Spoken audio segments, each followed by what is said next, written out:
Boyzone, Thank You for the Memories podcast with Claire and Chris.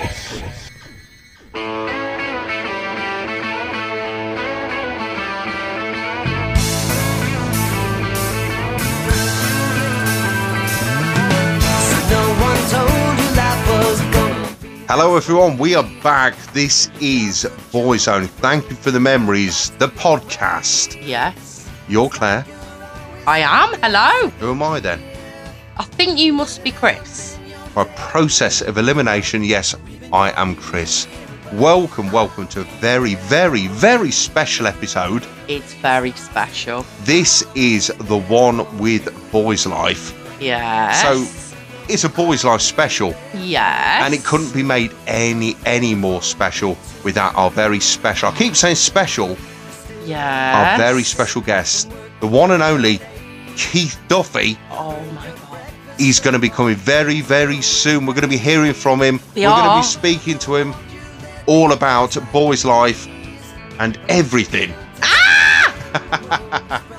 Now, you might have found us from Twitter, Instagram, Facebook, or whatever. If you're new to joining us, hello and welcome.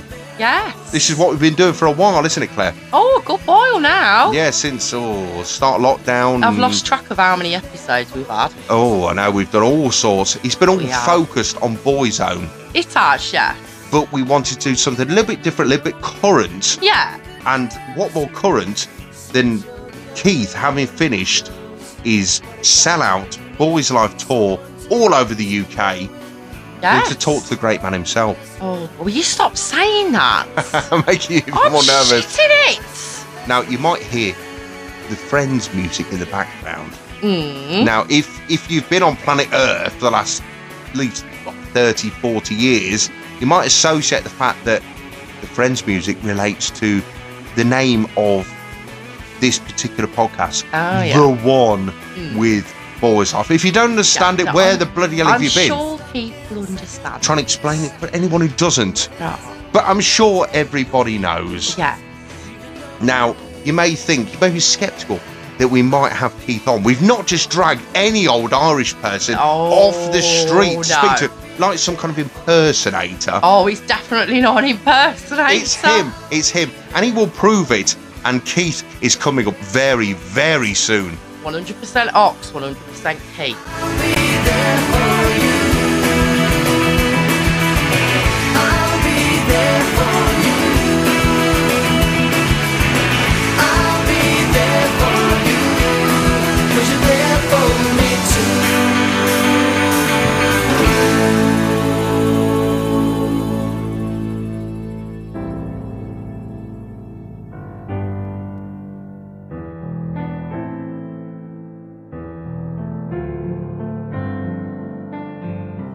I was lost and alone, trying to grow, making my way down that long winding road. Had no reason, no rhyme, like a song out of time.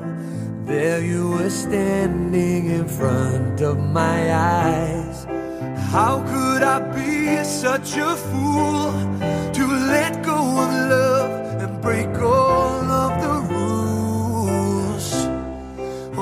when you walked out that door, left a hole in my heart, and now I know for sure you're the air that I breathe.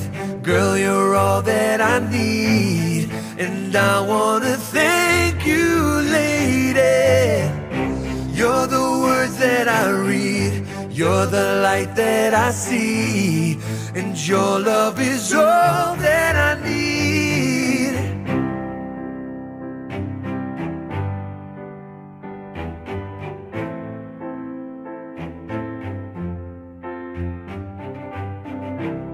I was searching in vain, playing a game. Had no one else but myself left to blame. You came into my world, no diamonds or pearls could ever replace what you gave to me, girl. And just like a castle of sand, girl, I almost let let love slip right out of my hand. And just like a flower needs rain, I will stand by your side through the joy and the pain. You're the air that I breathe, girl, you're all that I need. And I wanna thank you, lady.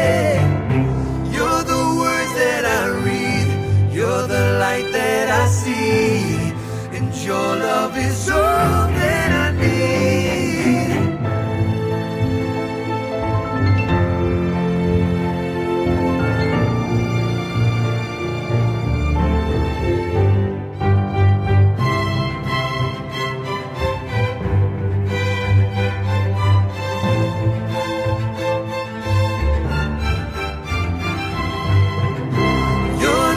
That I breathe, girl, you're all that I need.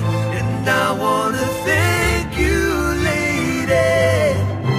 You're the words that I read, you're the light that I see, and your love is all that I need. You're all that I need, girl. You're the air that I breathe, yeah.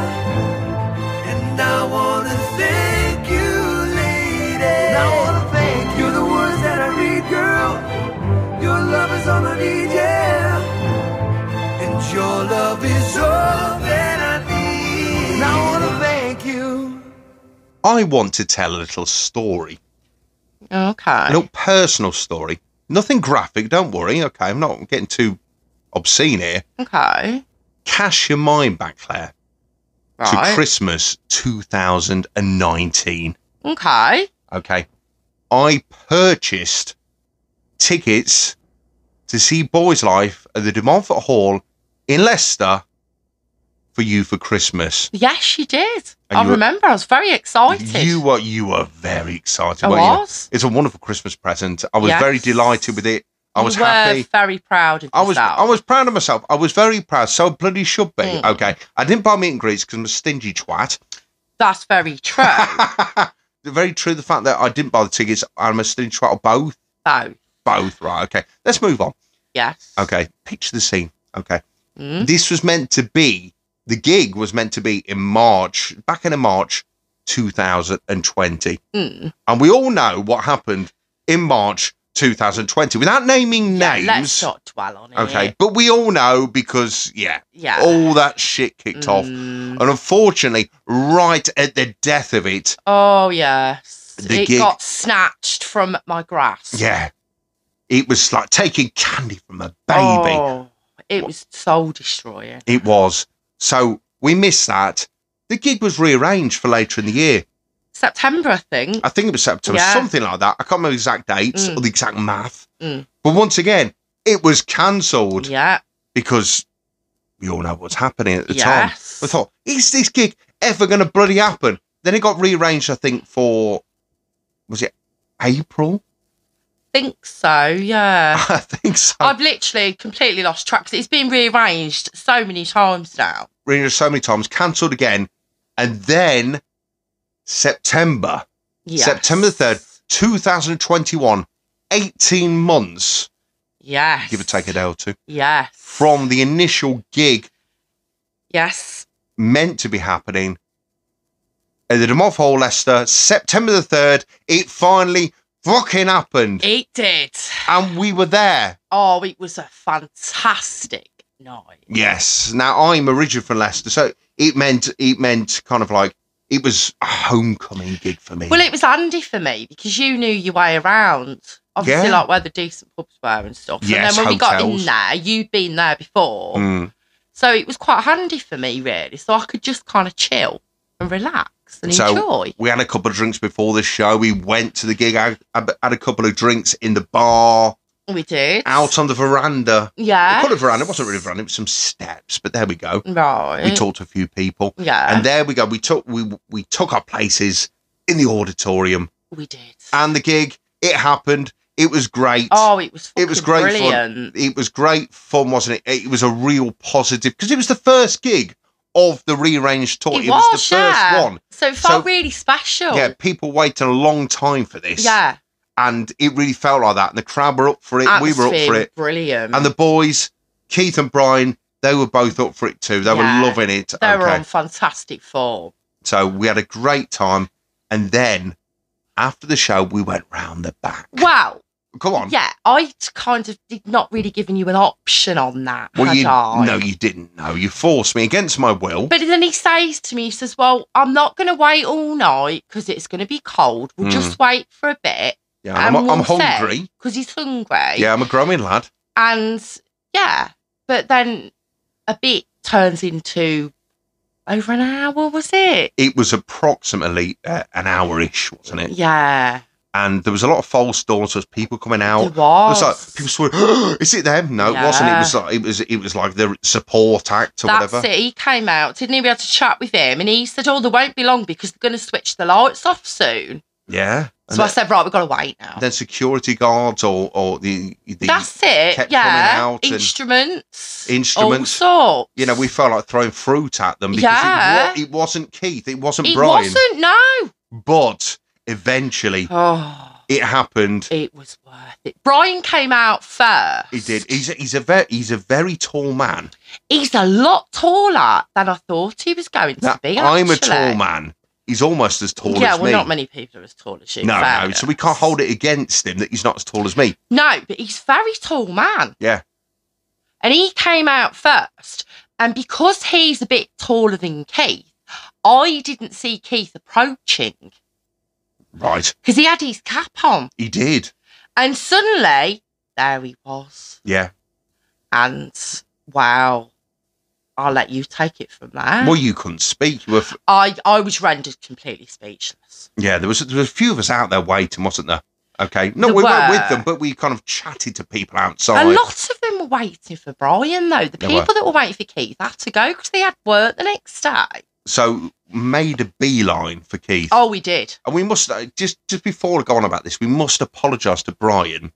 Okay. I miss Brian in all of this. The fact that we made a beeline for Keith, and we kind of missed Brian after that, didn't we? I feel really bad about that. Yeah, and I wanted to compare heights with him. Right. You know, just to see how many inches we're in. I'm sure he's gutted.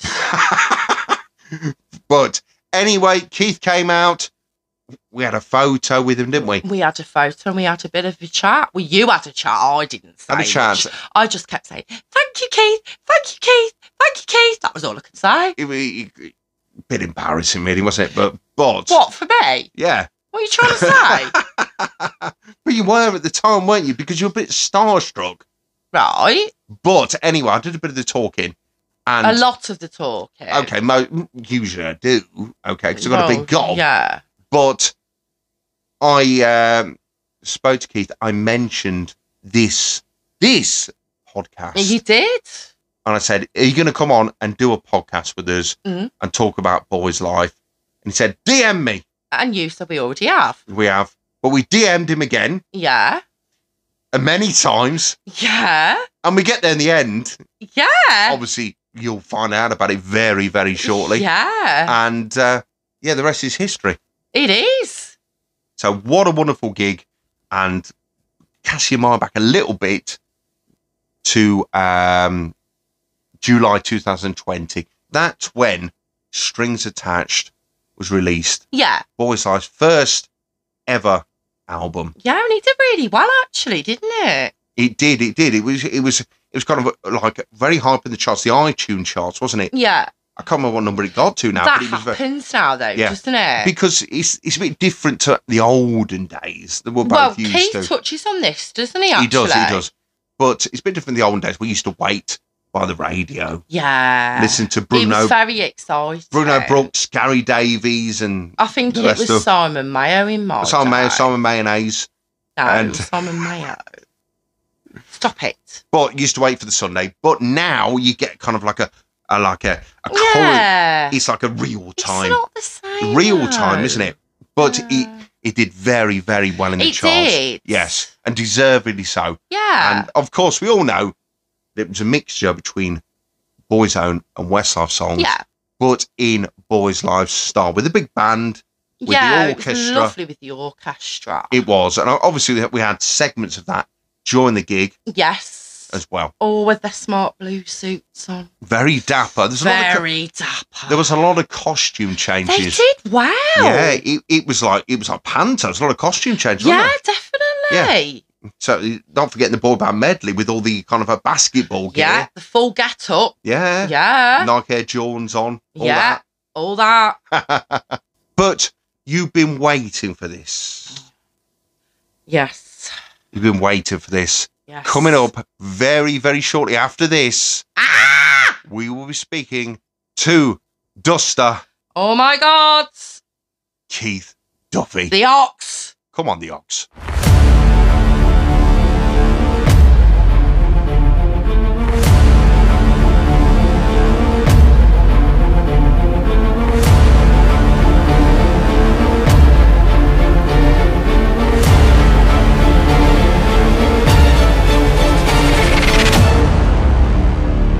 Finally, the moment everyone has been waiting for. Yes. We're going to be hearing and speaking to the one and only Keith Duffy. Yeah, and let's face it, people ain't tuned in to listen to us. Waffle on about shit. No. No, they want to hear from the man himself, don't they? They do. Now, we spoke to Keith, a week before Christmas. Yeah. Just after the end of the official tour. Yes. After the Newcastle. Yeah. After a couple of days after the Newcastle gig. Yeah. So the bloke was knackered. Oh, he was.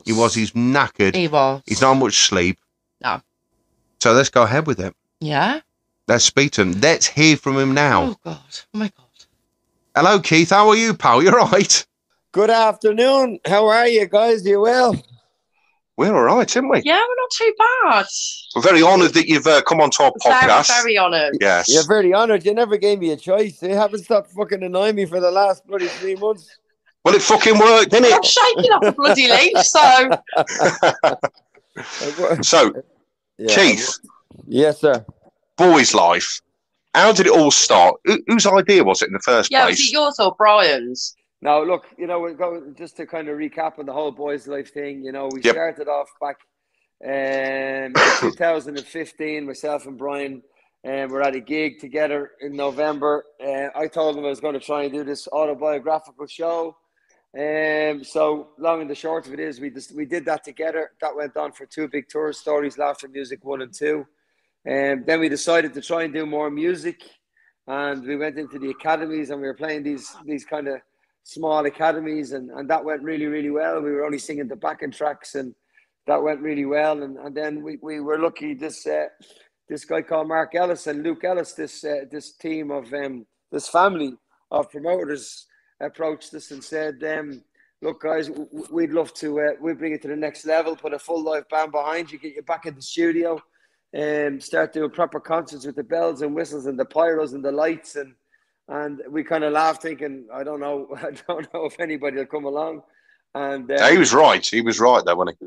Yeah, long and behold, here we are, 57 shows later. Memories made for life for everybody. And we've already, we've announced the tour for next year, next September, October. And I mean, I have the routing, but it's not black and white yet. So that's why we haven't released a date as of yet. But we've the album coming, and we've a world tour coming. We're going down to Australia, Southeast Asia, and we're going into the UAE, Dubai. We're going back up to Sweden and Denmark. We're actually going down to South Africa. Wow! So by the time we get back to the UK, it will be September. So that's why the next tour is going to be September, October, and then the festivals and stuff like that. So the tour, it was a bit stoppy-started because of COVID, wasn't it? Well, it seems to be going forever, doesn't it? All the kind of different segments of the tour. What was it like? What was it like compared with like being on with Boyzone on stage to being just a pair of you and Brian, best buddies? Yeah, what was it like with your best mate? Your previous Boyzlife gigs, it's obviously it was so professional and so big. And... You took a more central role, of course, with Boyzlife. The tour. Your question about the touring, just to keep kind of one question at a time. It was very big. Geographically, the tour was absolutely crazy because the only way after COVID to have any chance to tour at all was to accept the available dates in the venues that we were supposed to be touring in. So there was a lot of artists out there that were offered dates in various venues around the UK. But looking at them geographically from night to night, realised that they might have to sit in the back of a bus for 8 hours here and 5 hours there and 4 hours there and 6 hours there, and nobody really wants to tour like that, because it really does, it zaps your energy. I mean, you're not getting any home time because. All right, yeah. So a lot of artists, when they saw how geographically it was going to work for them, they said they'd rather wait till 2022 to tour. But Brian and I were very eager to get back on the road. We did understand that, we are going to be going from Bournemouth to Glasgow and Newcastle down to Oxford and so forth. We did know that we were going to spend most of our lives in the back of the van. And that's pretty much what it was like, if I'm honest. I mean, I'm back. I have a base in Manchester, where I stay to kind of save on most of the time. If I had days off, I'd jump on a flight back to Dublin, have a couple of days with the family, and then I get back on the road again. But that was proven to really tire me out, going through airports, doing all the flying and all that type of stuff. And it was kind of coming out in my demeanor, I suppose. I was getting very tired and agitated. Yeah. So I decided I'd just base myself in the UK for the whole tour. And the family then, when they had time off, came over and stayed with me instead. So when I'd get home, the way Brian and I worked it is our crew, our manager, our tour manager, our band, the musicians, the crew, they would all travel together in a big, what they call a splitter bus. A splitter bus meaning the back half of the bus was full of our equipment, the online equipment, the drum kits, whatever, the sound, the lights, whatever. And then the front of the splitter then would be nice, comfortable seats for our musicians and our backstage staff, so forth. But Brian and I and Rico, the three of us, would be self-contained, and we would travel together. So are you saying you were in the back of the bus, top and tailing with Brian? Is that what we're saying? Well, depends on what way we wanted to sleep. We changed the bus from the one we had the last time, so the seats on this bus were not as good as the seats on the last bus. The seats on the last bus used to go all the way down, so you could actually get horizontal with a pillow and a duvet and have a good rest. But unfortunately, the seats on the new bus we got, they only kind of go at an angle. They don't go all the way down, so you can't really get a proper sleep. So we would find different positions to try and sleep. But ultimately, to be honest, it took its toll in the end. And after 57 shows, we were happy that the tour was over. To be honest. Well, it must be quite difficult to wind down after the show as well, because you must feel such a high. But we haven't wound down yet, you see. This is the thing. Everybody thinks, all our mates from Dublin flew over to Newcastle because they saw that it was the last show on the poster. So a lot of lads turned up to surprise us in Newcastle for the Newcastle show. And they thought, big party afterwards and stay up half the night and have a great time. But we had a show the next night in Liverpool, so we did have a little bit of an after show bang in Newcastle, but we had to get up early enough the next day and head back to our houses for an hour or two to get changed, and then on to Liverpool, where we weren't on stage till 11 o'clock. So it was tough going, and I got home, I think, to my apartment in Manchester at about 20 past 12 on the 15th going into the 16th. And I honestly didn't wake up until 5 o'clock yesterday afternoon. Wow. I bet, Keith, you can't even remember half the places you've actually been, because it was so quick that you're passing through places. I bet somebody said you did a gig in, I don't know, Nottingham. You're thinking, did I? Is that what it's like? You can't remember half the places. I know, you kind of remember. I mean, I played most of these venues before over my career. So, I mean, I do know my geography now would be a lot better than it was when I was in school. You have to pay attention now, whereas when you're in school, if it doesn't interest you, it goes in one ear and out the other. No, I do remember. It depends on where we were. It depends on whether we had 4 in a row, 3 in a row, 2 in a row, and then we might have 3 or 4 days off. I mean, a tour that should have taken us 6 weeks took us 3 months. And Yeah. that was all down to basically the geography of it. So, it wasn't ideal because at times it didn't feel like we were on tour because we had 3 or 4 days off in between. And then at times it didn't feel like we had any type of quality of home life because we're only getting home for a couple of days and we have to go again. So it's not the most ideal way of touring. But having said that, once we were on stage in various venues, we had the time of our life, and the response we got was fantastic, and the show itself went down so well. You know, it was just absolutely brilliant. The last show we did in Newcastle was so special. I mean, I don't think there was a dry eye in the house. Everybody was so emotional. So, you know, you don't get that type of emotional about something that's not working. You only ever get that when you know you have something special. And, you know, we certainly do have something special, and we've got all our tour dates for next year already. It's going to be September, October. We've already kind of launched that. We launched that yesterday. We put out the pre-order for tickets yesterday. So I'm the geographically, our next tour is going to be let's just say a slight lot better than the one that we've just done. Right. Okay. So, are you going to be? Obviously, your new album is out this year. Can you put a date on it when it's out? Yes. We don't know exactly yet. But all that will be revealed very, very shortly. I know we're going to kind of do like a little gift to our fans of a new song very soon. Oh. We're also bringing out a new single in and around February, which will be off the new album. The new album is amazing. Brian and I wrote the whole thing. It's we're very, very, very proud of it. Well, if it's anything like the single, because the one's a cracking tune. Yeah. Yeah. Well, to be honest, I mean, if you heard it, the one was always going to be the first one off the album, but that's not to say it's the best. Really? There's other songs there now.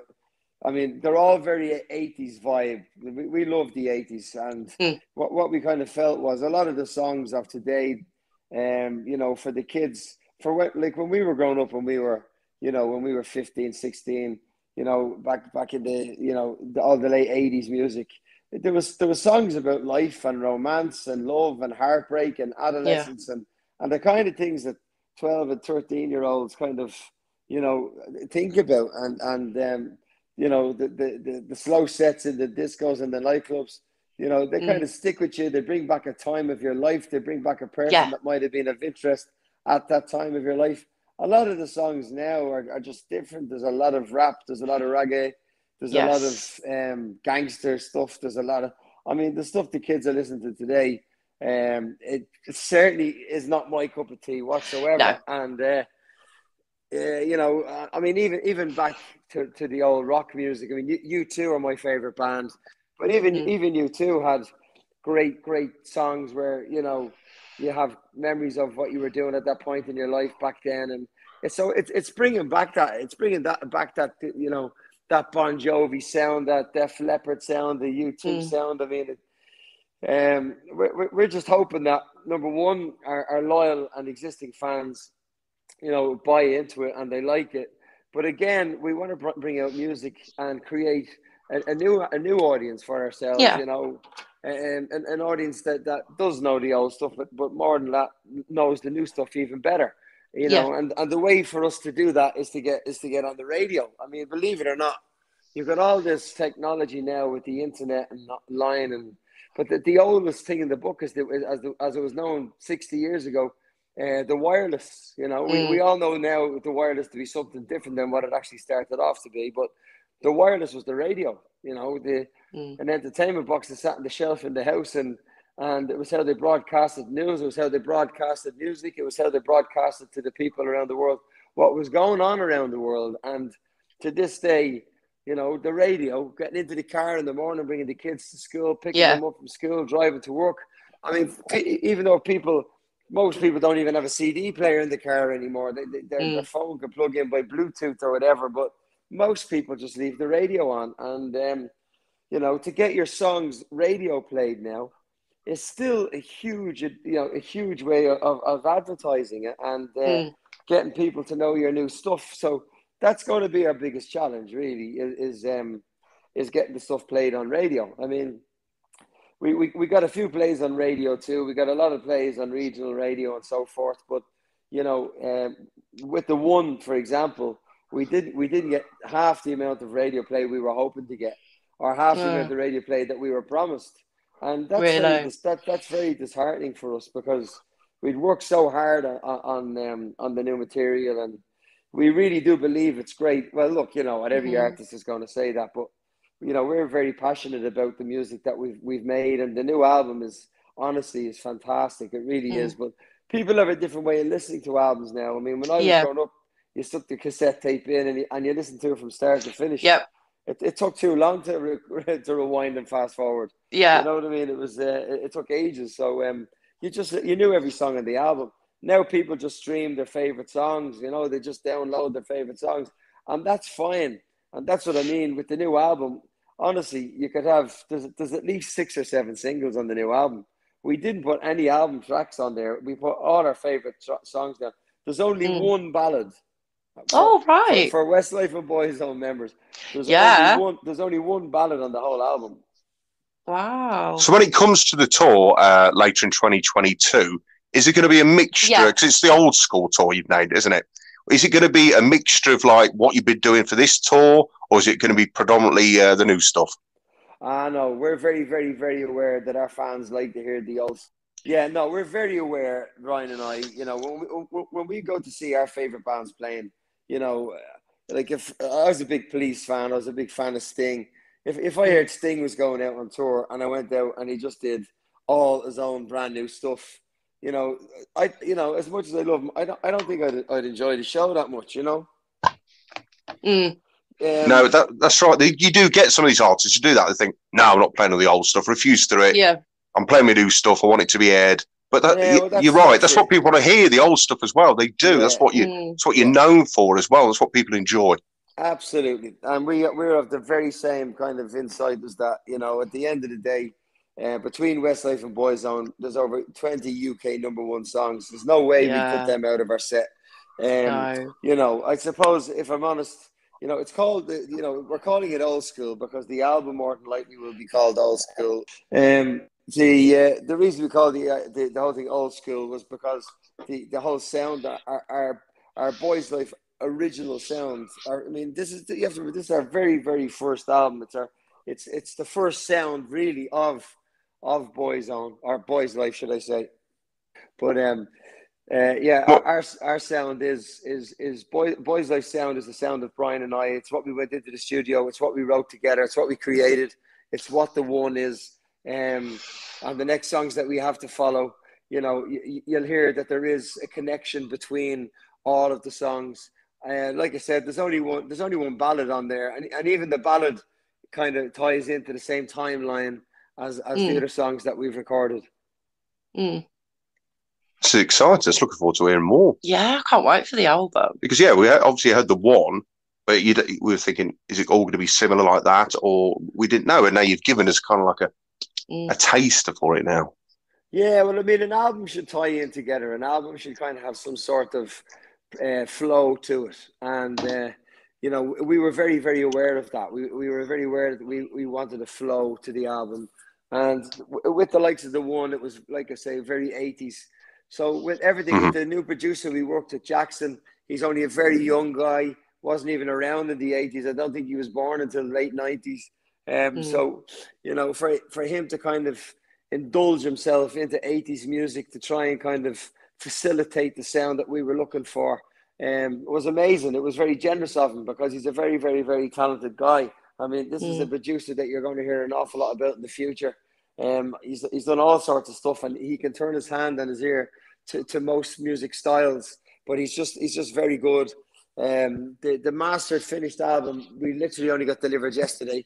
So it had to be delivered by the 17th of December. So it had to be delivered. It had to be delivered by today, but we had it delivered yesterday. So we had a day to spare. So it's all good. It will take that long now. Between now, the album will probably be out late March. but there'll be a couple of singles before then. We have to do it when the timing is right, because although Brian and I have been around for over 25 years, Boyzlife is a very young entity. We're still a very young group. It's our very first studio album. So, you have to be careful that you're not going up against the big guns. You have to be careful that you're not going up against the likes of Westlife, for example, or Adele, or Ed Sheeran, or any of the current artists that literally only have to kind of put a song out there and every radio plays them 24 times a day. It's tough to compete. So you have to try and find the gap in the market where it's not too busy, where people might have time to give your new stuff a shot. Yeah. Is it frustrating? It can be when you put your heart and soul into something, and you love it so much yourself. And when you're in the studio recording the final vocals, and as you kind of alluded to, starting off, I mean, I was much more of a back part of Boyzone. I certainly didn't do the amount of lead vocals that I do now, and for me to be in the studio up front doing all the leads with Brian is very, very exciting. And I don't have the experience that Brian has, so it takes me a little bit longer to kind of warm up, to get my feel for things, and to put my own stamp on it, then to kind of find my way. But once you do find your way and you get into a bit of a groove and you listen to little bits and pieces back as you go, you get very excited. I get excited not only for the fans to hear the music, but my family are musical people. So I get excited for my dad to listen to the songs. My dad's a great musician and a great singer, and a very honest man. A very, very honest man. So if you're looking for compliments, don't be playing him anything that you don't think is great. No, but I know I'll always get an honest feedback from him, and his feedback is very constructive. So it's not just I don't like it or it's shit. He'll come back and he'll go, well, look, this could be better, or you drop down here, you're a little flat here, you could probably bring it up a little bit here. It's very constructive, and I will relay his constructive criticism into the studio, and the producer and the engineer will take into account what his point of view is, and we'll try and fix it, and then I'll do another job on it. I'll send my dad another demo. My dad will go, yeah, I like what you've done there. Brilliant. Fair play to you. You've nailed that part, and it just gives you the confidence. Then if your worst critic is a man that's giving you the advice, and they're happy with what they're listening to, well, then you might be onto a good thing, Well, your confidence must be sky high at the moment, Keith, because you must be so proud of yourself. Your confidence in this business goes up and down. It's never. Well, for me, it's never sky high. I mean, if your confidence levels to go sky high, it means you're just getting probably a little bit complacent and a little bit full of yourself. So to keep yourself grounded, you try not to get too confident. I mean. Performance is all about confidence. Don't get me wrong. Singing, dancing, performing, it's all about confidence. But there's a very fine line between confidence and cockiness. And you don't want to get cocky with this type of stuff, because it's very, very easy then you can forget yourself. So, like, for example, the last night in Newcastle, I was actually a nervous wreck going out on stage because, I suppose it was our last night, number one. Number two, there was a lot of very familiar faces in the audience. A lot of friends from Dublin had flown over. A lot of friends from London had flown up. So there was a lot of familiar faces in the audience, and people that hadn't seen Keith Duffy do as much on stage as I do on this tour. So for me, there was a lot of work to be done. And, after the show, then you'd be not that you'd be looking for compliments per se, but you certainly would be looking for the people that love you and know you to come and say, wow, man, when you're in Boyzone, you didn't do that, and what you're doing with Brian is a lot different. And so my buddies did that. My buddies came back, and they were going, Jesus, Dustin, I can't believe you're doing so much singing, and you were doing so much of this and that, and it sounded great, and we were buzzing off you, blah blah blah. So after the show, I was on a massive high, absolutely.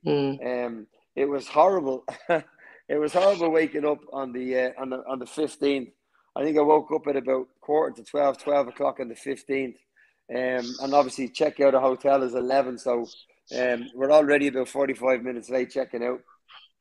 And I knew then we had a long drive back to Manchester, a couple of hours rest. And when everybody else is at home dying with a hangover, we we had to get dressed up and go back on stage and do another show in Liverpool. So that was tough, like I said. Having yesterday off was great. I haven't seen it. My family are all at home in Dublin, so I'm in my flat alone at the moment. So I just literally, like I say, I didn't wake up yesterday. It was nearly gone 5 o'clock by the time I woke up yesterday afternoon. So when you jetting back home anyway? Well, we've got this gig tonight in Liverpool. We won't be on stage till about 11 o'clock tonight in Liverpool, which is great fun because obviously Liverpool is always a great place to play. The audience get into it. They get up for it. You know, they get right behind you, which is a huge help for any performer. You know, and it's the Irish thing as well, I suppose, isn't it? The Irish heritage of Liverpool people. Yeah. The Irish got the boat to Liverpool, and they were too lazy to go any further, so they just stayed there. I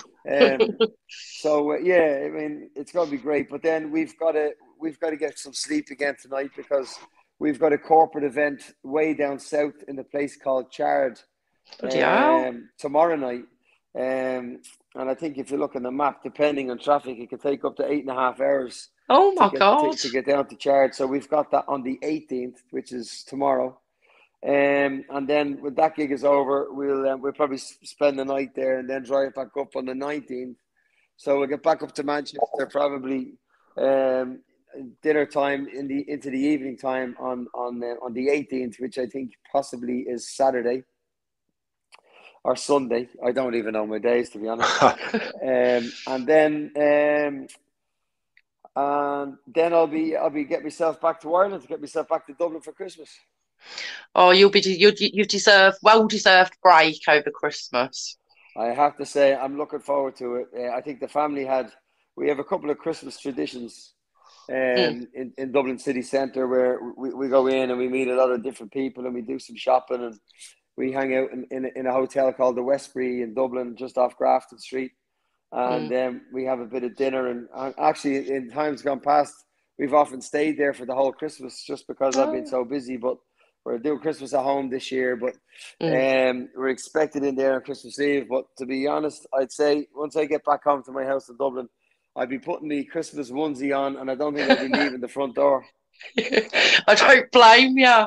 So obviously we know, how important your family is to you, Keith. Just want to touch on some of the charity work you've done or any kind of upcoming events you've got, because you've obviously got that special association with the autism. Like ourselves, because our daughter, she's coming up 6 next month. She's non-verbal. She's she's not actually been confirmed autistic, but it's pretty obvious she is. She goes to a special school, so it's something very close to our heart. The charity work that you do. Can you tell us a bit more about maybe some of the plans, what you've done, what you got in the future coming up? Yeah, I mean, I was very, very, very much involved when my own daughter Mia was diagnosed, which was 20 years ago now. At the time, living in Dublin, there wasn't an awful lot available to parents with children with autism, or even the parents that might have had an idea that their child was on the spectrum. To try and get a diagnosis, you were talking about, up to 3.5 year waiting list. And even if you were diagnosed, there wasn't that many services available to these children. In fact, a lot of the kind of preschools and schools wouldn't even sign them up. So, I mean, it was a very, very scary time back then. And I gather from talking to a lot of parents these days that not an awful lot has improved, unfortunately. No. I spent a great deal of my time. In fact, I took 2 years off my career to concentrate on trying to provide the services that were needed in Dublin and around Ireland. And we succeeded greatly in achieving some fantastic things. And we helped out untold amounts of kids. I mean, my own daughter, Mia, especially, I mean, from the age of 20 months, she was receiving ABA, which is Applied Behavioral Analysis, form of education, I think, that was developed over in the New England Center in Massachusetts in America. And we adopted a part of that and brought it back to Dublin, and we set up our own school. And eventually we got all the parents that were in the same position as ourselves together. I say that because, I put my face to everything, but it was all the parents together, really working hard together. I got a lot of the praise and I got a lot of the thanks, but there was a great team of parents behind me at the time, and we all worked together. we managed, I think, to get up to, before it was a charity called Irish Autism Action. And before I decided to step down at that stage around the country, there was up to 12 schools providing the appropriate intervention for children with autism, and various other outreach services to kids at home, occupational therapy, speech therapy, and we were funding it all ourselves, you know. So we do a serious amount of fundraising, a serious amount of events, golfing events, black tie functions, you know, sponsored runs, walks, triathlons, marathons, mountain climbing. I mean, cycling around the country, or cycling around Europe.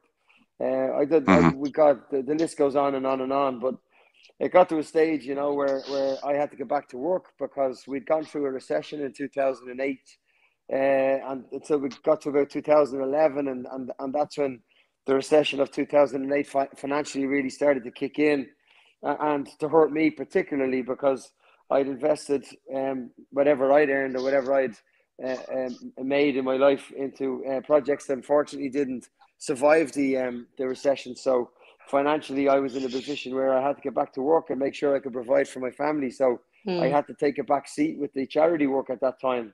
And when I did that, unfortunately, the people that were on the board, the chair, the chairholders and all that type of stuff, I don't know, they just had a different idea of how to go forward than I did. They had a much different idea of what needed to be done and what was, you know, what was, you know, what should take preference.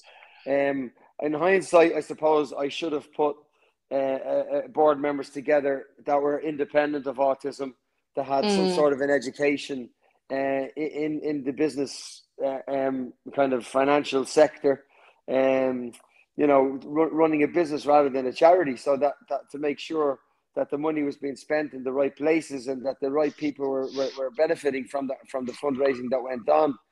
And I'm not saying that's not what happened. I'm just saying that my ideas of that are different than the ideas of the people I left behind. I went on then, and I tried to get my own charity up and running so that I could actually have more control and make sure that I was helping the people on the ground that needed the help. And with no disrespect, but such as yourselves, parents with a 6-year-old child that was non-verbal and not diagnosed, and you know, you're unsure of her future or what she might need or where she might need to go, and to provide a helpline, a phone line that's going to give you all those answers and let you know from your postcode where the easiest, the best place to go to is for you and your family, and that's, you know, that's what I wanted to achieve in Ireland. So I think it took something like 4 years before I could get charitable status. But I did manage to get charitable status, and I started up a foundation called the Keith Duffy Foundation, which is active at the moment. But unfortunately, I don't do half the amount of events I used to do because I've been concentrating on work again. Which is something I had to do. Like I say, I have a family to provide for. It's trying, you know, like I say, it was trying to make sure that, you know, every child born into the state of Ireland and into the UK, but I mean, obviously I'm Irish and I worked in Ireland, but my kind of voice was, you know, they say in Ireland that every child born into the state of Ireland is entitled to a free education. And we were trying to get them to change that and say every child born into Ireland is entitled to an appropriate education. And if they could just change that one word, it would make everybody's life an awful lot easier, you know. But I was also saying to you there that I haven't been able to be as involved as I was before because I had to concentrate on providing for my own family, having taken the years off and having the unfortunate luck with the recession. Everybody needs finances. Nobody cares if just because you have a child with autism that you can't pay your bills. You know, the bills are going to keep on piling up, and you got to afford your living and your cost of living. So I tried to do two big events a year, one being a black tie ball and one being a golfing event. And with that, then what I do is I pick a different charity in Ireland to do a joint venture with, so that I have their team at my disposal. They will always get 60% of whatever the fundraisings are, and I will take 40% for the Keith Duffy Foundation, which will go usually it will go to a charity called As I Am, which is based at Dublin City University, and they're a very young initiative charity trying to look after all the helps and needs of children with autism, Asperger's syndrome, and that are on the spectrum. There's a guy called Adam Harris that set the whole thing up, who has autism himself and has pretty much educated himself on how to deal with the obstacles that come with as young adults with autism, and he does a phenomenal job. You know, and saying that as well, we were very, very lucky that Mia responded. My daughter responded amazingly well. Mia was nonverbal at 6 as well, by the way. Mia didn't start speaking until she was 7. Wow. She started off with literally just grunts and noises, and every time there was something there that was from her voice box, regardless of what it sounded like, we just commended her and reinforced it by positive actions. Yeah. Well, Jasmine, our daughter, Keith, she's non-verbal, but she's bloody loud. Yeah. She makes a lot of noise. She always has done, and you know, but it's not speech, but it's just different noises. And you know, when she's about, you can hear from about 2 miles away. But she makes a hell of a lot of noise, and she's lovely. This is the thing that I'm always saying. Every single child is different. You know, that's why I don't that's why I don't say my child is autistic. I say my child has autism. Yes. If I was to say my child was autistic, it means they're all the same. They're not all the same. Yes. They're all completely different. They're all individual. They've all got their own personality. They've all got their own sense of humor. So, you know, so you shouldn't pigeonhole them by saying, oh, my daughter's autistic. No, she's not. Your daughter has autism. Yes. And that, you know, and that portrays itself within my daughter in different ways. And we understand her, even if you don't. And yes, in our world, it would be a lot easier for her if she was verbal, if she could talk, if she could ask for what she wanted. And it's like I say, it wasn't always down to, you know, just being able to conversate. It's down to saying, like, I fell over and I hurt my knee, or I'm hungry, I'm thirsty, you know, and I don't feel well, I have a pain in my ear, I've got a pain in my tummy. I mean, people don't realize when you say they're nonverbal, I mean, they can't communicate, they can't say I love you. Oh, okay, they can't, but that's not what we're looking for. I mean, don't get me wrong, when your kids turn around and tell you they love you, it's very special, but if your kids fall over and cut their knee, I'd rather them be able to tell me they have a sore knee rather than they love me. Do you know what I mean? Yeah. Duster, you're an absolute gent. We appreciate it so much you speak to us. It's been good fun. And thank you from the bottom of our hearts for doing this. My pleasure. It's been lovely to speak with both of you. And good luck. A big kiss to your little girl. I hope her future is bright and happy. I know there's been times when my head's been in the clouds. Why will you be watching me patiently from the ground? I do it all for you, go running through walls for you, and anything you feel will overcome. So how's about living?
What a pleasure it was to speak to Keith Duffy. I'll say it again. Oh, my God. Yeah. Oh, my God. Since we started this podcast, it'd always been a dream of yours to get a member of Boyzone onto the podcast. Yeah, but talk about pipe dream. Yeah. I never thought for 1 minute that it would actually happen. But he did. And after...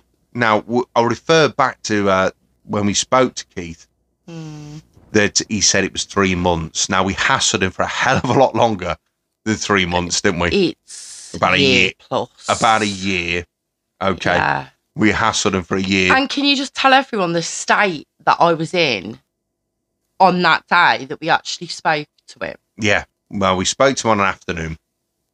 Which I'm not used to. I like to have an alcoholic drink inside me. So we went Christmas shopping on that day, didn't we? We did. To kind of take your mind off it, to relax you, to focus yourself on something else. So get stuff for the kids. And then when we got back, I carried on with my knitting. Yes. Now, I'm a knitter.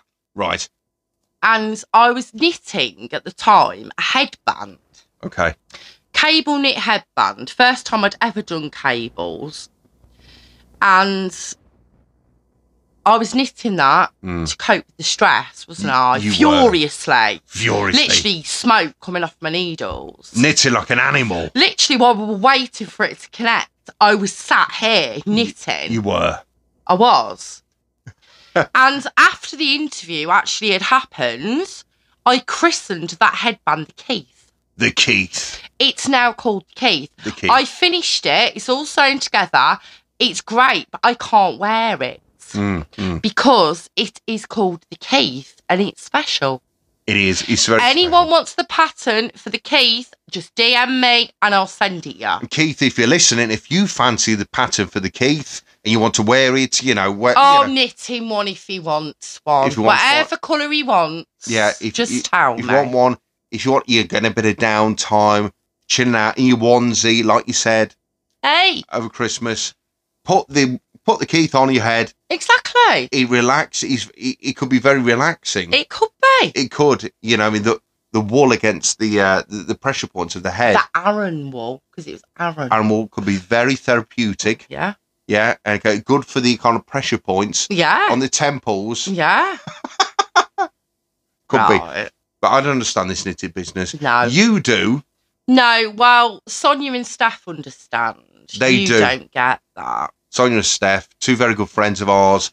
Knitters. Regular listeners to the podcast as well, and of course. Knitters. Hello, Sonia and Steph as well. Yep. And also, while I'm on the go, hello to Annie, the super fan of the Ox. Oh, who gave Keith the name the Ox. She did, didn't she? Yeah. And also Lindsay. Rosso. Chloe. Kenzo. Murrow. If we've forgot anyone, I forgive us. Yes, we'll be here all night. Yeah, you can send us hate But mail. they all deserve a shout out because without them, we wouldn't be doing these podcasts. No, because we would never have got the opportunity to speak to Keith. But it was a great chat. He gave us more time than we thought he would. Oh God, I thought it'd be 10 minutes. He was in his flat in Manchester. He was. He was fiddling around his drawers with his headphones. And he was knackered, bless him. Yeah, when we first started talking, he was fiddling around with his headphones, wasn't he? Yeah, but he was shattered. He was. No, he was. We found out they were doing so many more gigs, like corporate stuff as well. And the bongo bingo. Bongo bingo. Thing, yeah, as well. Not just the tour. There was other stuff. We thought it was all over. Yeah, it is hard work. You know what I mean? But it's very rewarding what they do. But he was shattered. Hard slog. And sleeping in that van, top and tails with Brian. Well, we saw a picture, didn't we? I think Keith put one up on his Instagram, didn't he? Yeah, in the back of a van. Didn't look very comfortable. No, an old mattress. No. Can you imagine it? Tour around the country on an old mattress. Well, I suppose for Keith, he was used to that. Yeah, back I suppose. In the days with the Ford Transit. Yeah, of course, the BZ5. Exactly. If you listen, but I tell you what, though, sorry, go on. When Brian goes home, it must be tough for Brian because he's got a young baby. Very young, yeah. So he don't get much sleep when he goes home either. He must be absolutely knackered, Brian. But it's all worth it. Of course, yeah. The gigs are great fun, as we've said.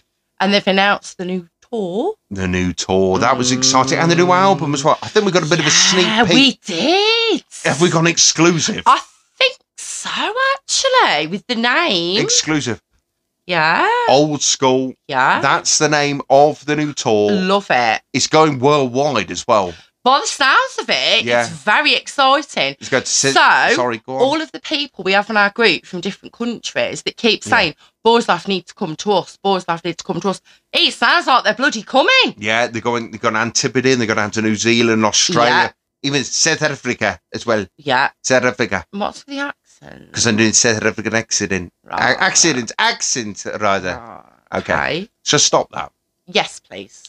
It could be worse. I could do me Irish, and then this podcast will be thrown out the window for insulting anyone who is Irish. So I won't do it. We can do a decent Irish accent, but it depends if you're playing a character. Yeah, I think it's a bit stereotypical. You so can't we'll leave it there. do a Keith, can you? No, I've tried. You can't do a Keith or a Ro. No. I tell Ronan is hard to do. It's almost impossible to do. I don't know how anyone who could do a Ronan impression. Give yourself a round of applause. Yeah, definitely. You do yourself a Keith impression, also give yourself a round of applause. If you can do a Keith impression, contact us. Yeah. Yeah. And by the way, just to going back to it, it wasn't somebody doing a Keith impression. No, it wasn't. No, I can assure you of that. It wasn't just some Irish person that we got to say, hey, you sound like Keith. Let's pretend to be him. It really was the man. It really was our Duster, our Ox, our Keith. And thank you very much. Thank you very much, Kate.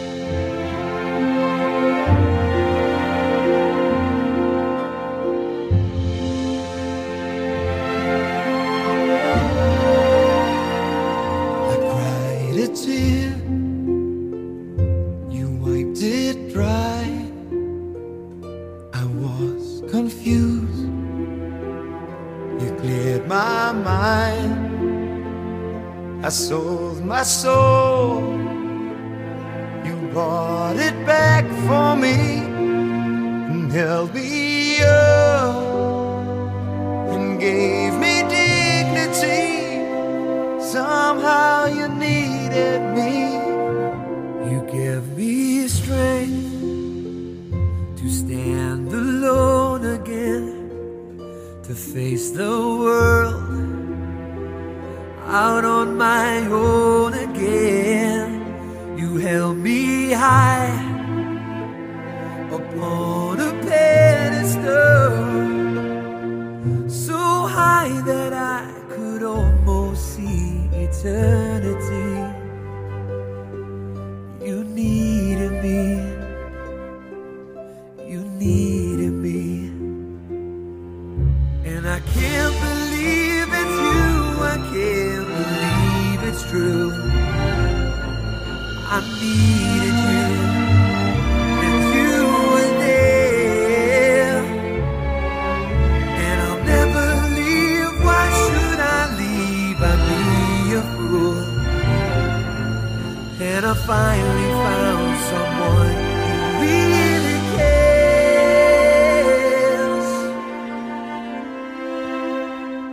You held my hand when it was cold, when I was lost, you took me home. You gave me hope when I was at the end, and turned my lies back into truth again.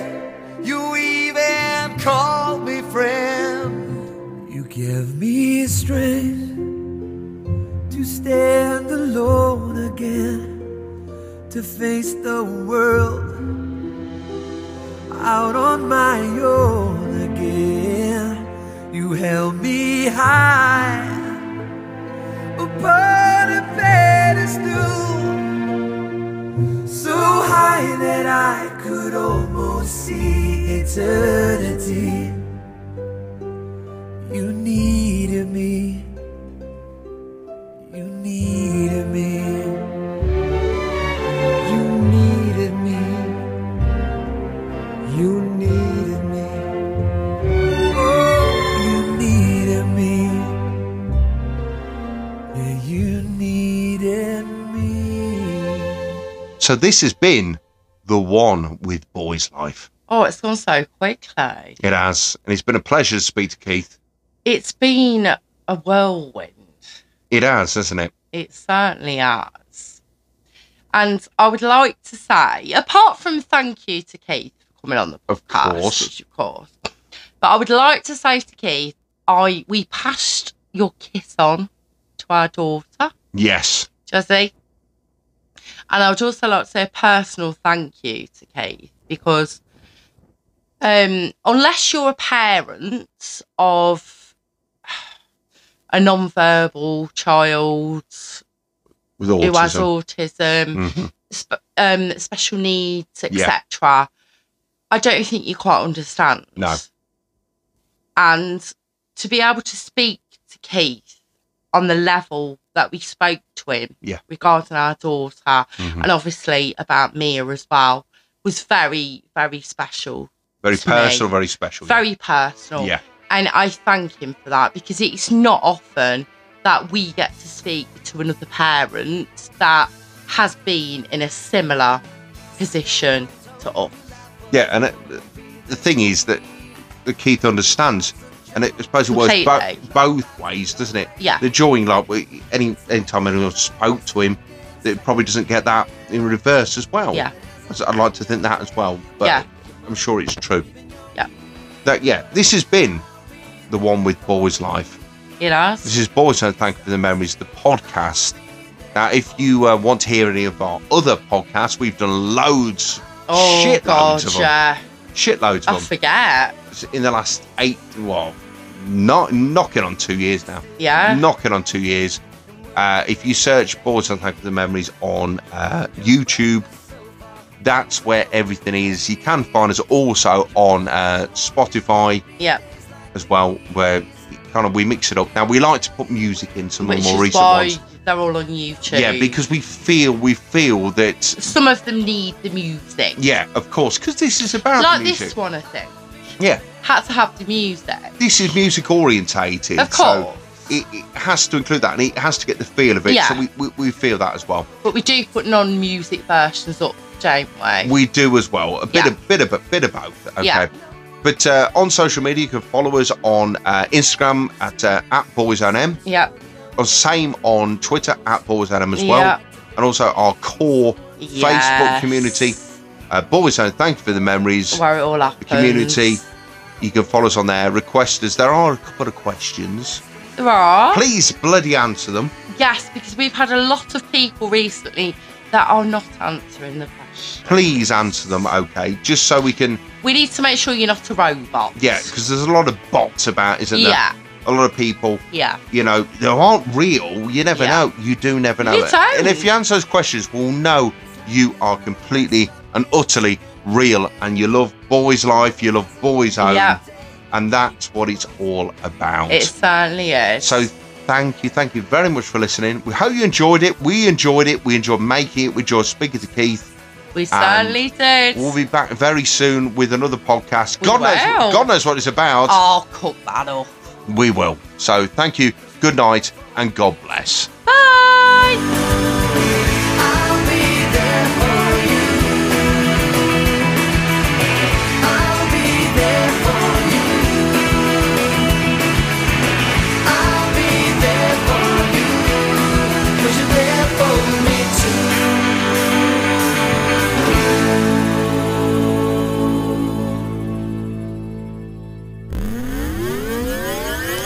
Boyzone, Thank You for the Memories podcast with Claire and Chris.